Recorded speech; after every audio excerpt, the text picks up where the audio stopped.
Senhor nosso Deus e Pai, Criador do céu e da terra, graças lhe damos, ó Pai, por esta oportunidade que nos concede de estudo da sua palavra. Convidamos o seu Santo Espírito neste lugar, para que seja nosso professor e nos conduza a toda a verdade.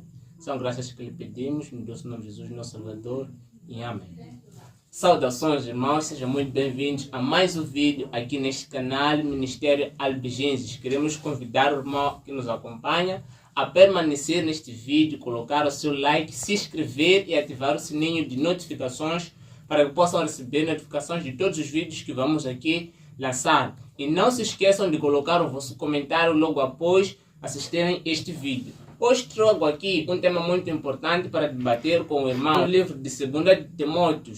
Carta de Timóteo foi uma carta escrita por Paulo, que era um servo de Deus fiel, e escreveu a Timóteo com muito amor e carinho. Nós vimos que Paulo escreveu várias cartas às igrejas de Roma, como Coríntios, Efésios, Gálatas, Tessalonicenses e Filipenses. A forma como ele lidava com essas igrejas, ele mostrava que existia um determinado problema, e um problema diferente em cada igreja que ele estava comunicando. Nós vimos Paulo falando sobre a constituição de uma família, que é o homem como cabeça, na igreja de Efésios. Nós vimos Paulo falando sobre o pecado e a justificação pela fé em Cristo Jesus, na igreja de Roma. Então são diferentes pontos que Paulo abordou em cada igreja. Mas quando ele se dirige em especial a Timóteo, ele não vai falar de seus defeitos, ele não vai falar de algo que Timóteo tenha feito de errado. Mas ele primeiro o menciona como sendo um filho fiel, um servo fiel de Deus, porque ele acompanhou aquilo que foi o crescimento de Timóteo. Ele viu a sua dedicação. E o Espírito de Paulo apanhou em Timóteo alguém que pudesse confiar, alguém que pudesse depositar seus sentimentos.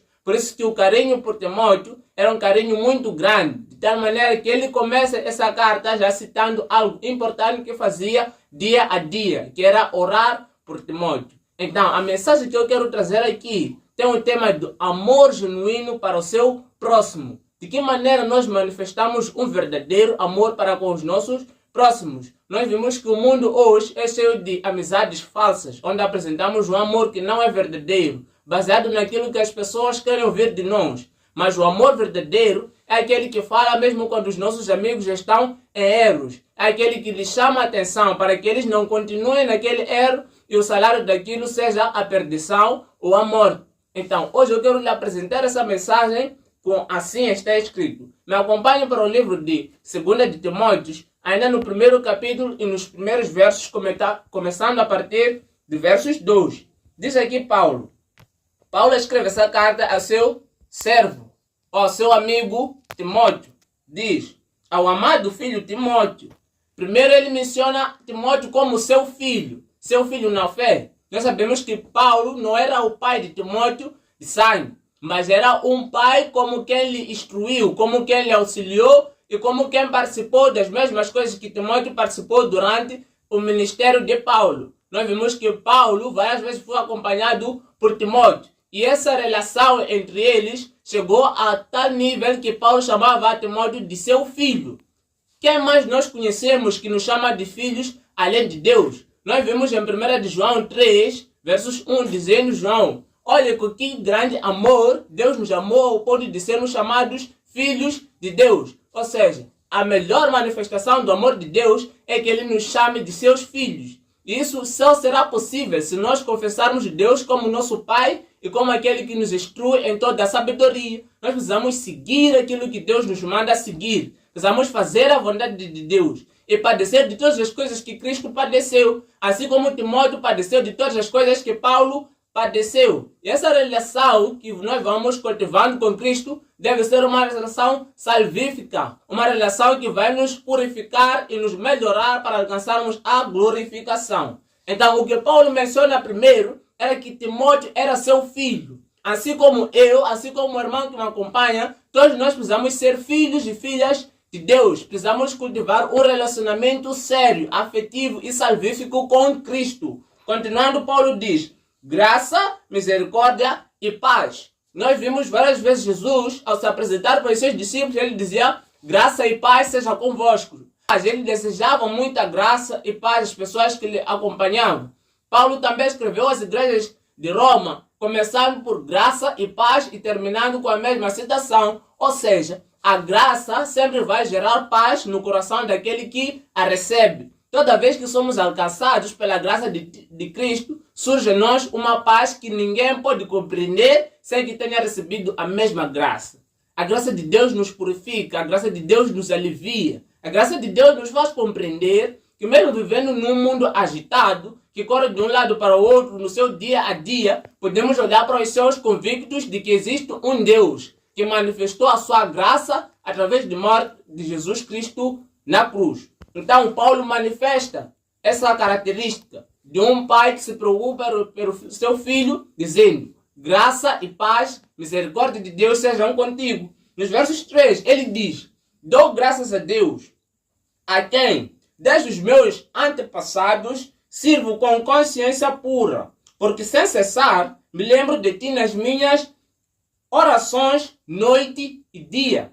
Como eu já dizia, Paulo mencionava Timóteo noite e dia. Por quê? O carinho e o amor por quem ele tinha cultivado, que era Timóteo, era tão grande.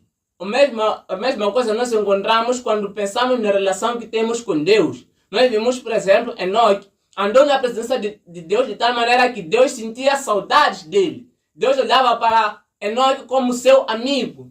O mesmo relacionamento Deus quer construir conosco.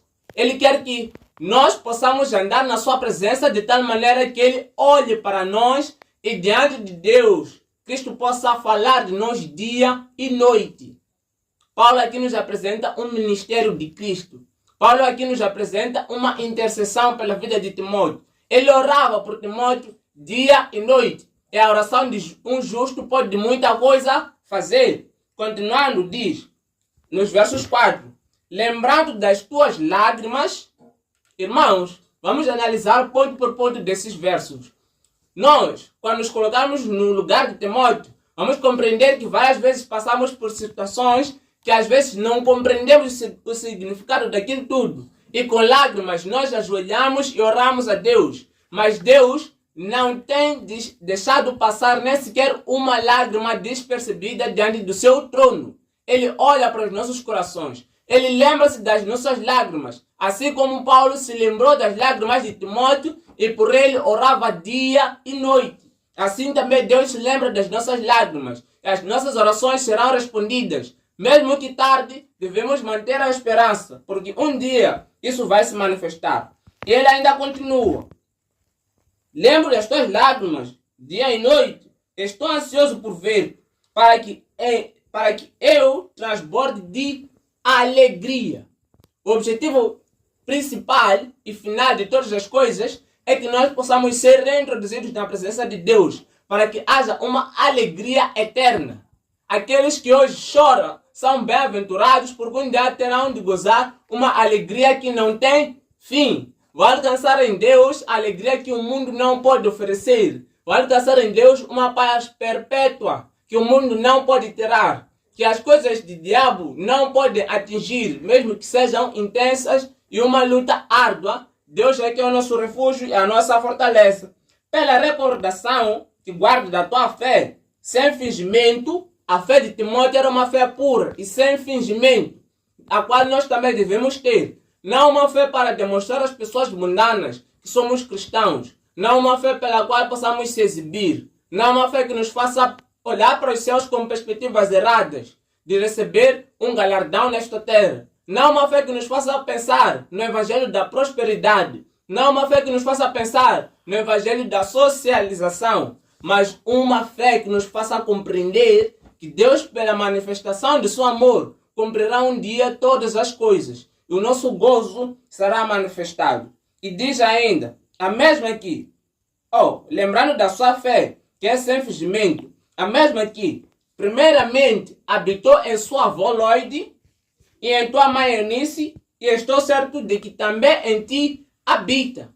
A fé que Timóteo tinha, iniciou pela sua avó Loide, e depois da sua mãe, Eunice, e depois Enoque, que também foi instruído na mesma fé. Nós vimos aqui uma tocha que está sendo passada de geração em geração. Uma fé que deve nos dar um exemplo. Nós hoje temos pais, temos avós, que um deles conheceram a Cristo. Essas pessoas têm a responsabilidade de transmitir a mesma fé para os seus descendentes. e os seus descendentes, por sua vez, também terão de transmitir essa fé para as gerações futuras. Ou seja, os céus nunca foi egoísta quanto a um tesouro. Sempre foi bom para partilhar os tesouros que Deus nos concedia.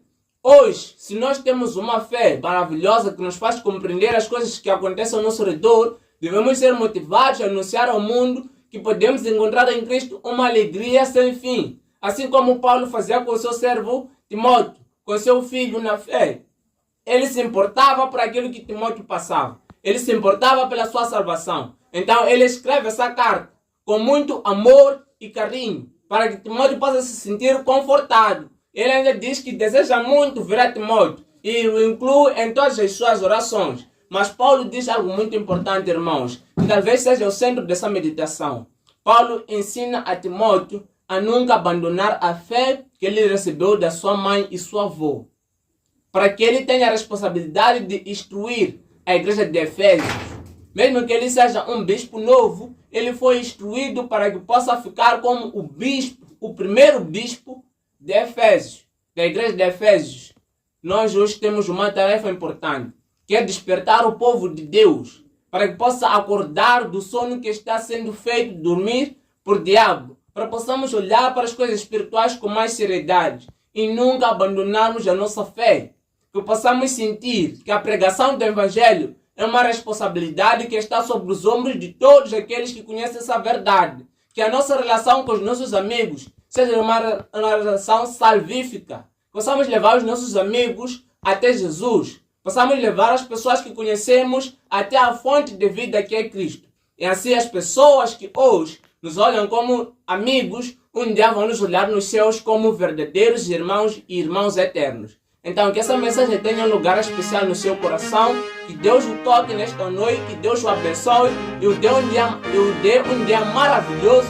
E eu termino por aqui desejando, irmão, que se inscreva neste canal, nos acompanhe de perto e que juntos possamos crescer espiritualmente.